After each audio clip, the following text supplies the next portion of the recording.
Hello Reignite family, so here I am at the Magistrate Court again, but I do have a pretty good story to tell you. So I have two charges left that are summary offences. One of them is for going to a protest and one of them is for going to someone's house to do an interview. Anyway, the judge gave me an option to plead not guilty, and he would probably find me guilty and then not even charge me any money or anything like that, because he said, you've already been to prison for 22 days, you've done enough.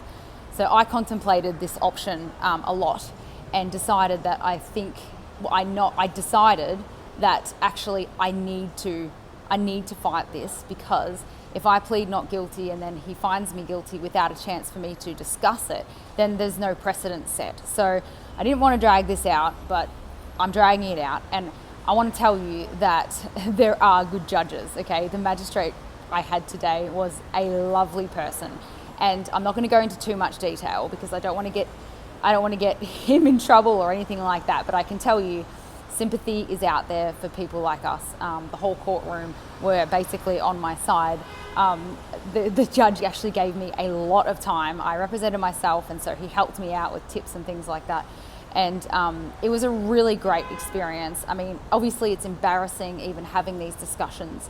It's also embarrassing even entering a plea. It's embarrassing even giving excuses as to why I left my house. And I said all of this to the magistrate. I said, this is a waste of taxpayers' money. Can we just get this over and done with? Just, why don't you just throw them out? He didn't have the power to do so. If he did, maybe things would be different. But, the sympathy for people like us is definitely, it's growing. A lot of people came up and spoke to me afterwards and things like that. I even had a barrister put up his hand and offer to help. So it was really, really nice. The feeling is very different than it was a year ago. I think, there was also a journalist here, and his conversation with me was very different as well. And what I realized is that the only way that we're going to mend the divide in society with this whole pro-lockdown, anti-lockdown, vaccine, whatever, is to look at the actual person behind the opinion. Now, I'm anti-vax, I'm proud of it. I went to the lockdown protest and I'm proud of that too. But it's not all I am. There's so much more to who I am. And there's also a lot more to the people that we have fought with, the pro-vaxxers or the pro-anti-lockdown. They are more than their opinions. We are all more than that. And I said this to the journalist that, we really need to start mending the divide. And the way that we do that is to have empathy for what people are regardless of their opinions. So we really need to do that, because I just said to the judge as well, I said, look, I'm just a human being. I'm just sick of coming to court. I've already been to prison, I've done all this, they've still got my phones, I'm still on bail. You could see in his eyes, he was doing all he could. He gave me way more time than he should have, honestly. But look, the next date is in May, and it's going to be a 3-day hearing. Can you believe that? A 3-day hearing for a COVID fine. And I said to the judge, come on, this is absolutely a waste of taxpayers' money. Can we save the taxpayers some money here? And he's like, I don't make these decisions. And it's just so embarrassing. I mean, no one becomes a magistrate or a policeman for that matter, or a lawyer, to sit there for 3 days explaining why they left their house. And let me tell you, I'm not going to be justifying why I left my house. I'll tell them why, but I won't be justifying it. And it's interesting because one of them is obviously the protest on the 21st of August 2021.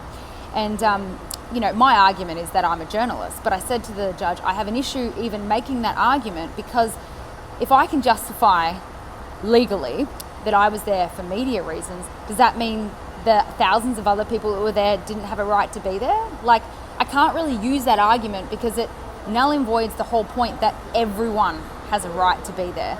Now, I'm telling you that what I suspect will happen is they will withdraw these charges before May, because they don't want to have this discussion. Because the discussion is protesting a human right or not? It is that simple. If there is a deadly virus, let's say there was actually a deadly virus, if you want to risk your life to go to a protest because you really believe in it, that is your choice. If you want to stay home because you're scared of the virus, that should be your choice. This discussion needs to be had. And that's why I didn't take the easy option, as I really almost felt like doing. But I promise you guys I would fight as much as I can. And the real fight's going to happen when I go after them for what they've done to me, because you cannot do this to a tax-paying citizen of this country who's just trying to help people. You can't put them in jail and then take them out and then pull them through the courts, and you just can't do it. So we're going to make a point. But it's a human right to protest, and the only thing I'm guilty of is standing up for human rights. So I guess we'll see you in court, sir, and you know who I'm talking about because he'll probably watch this video. See ya, bye.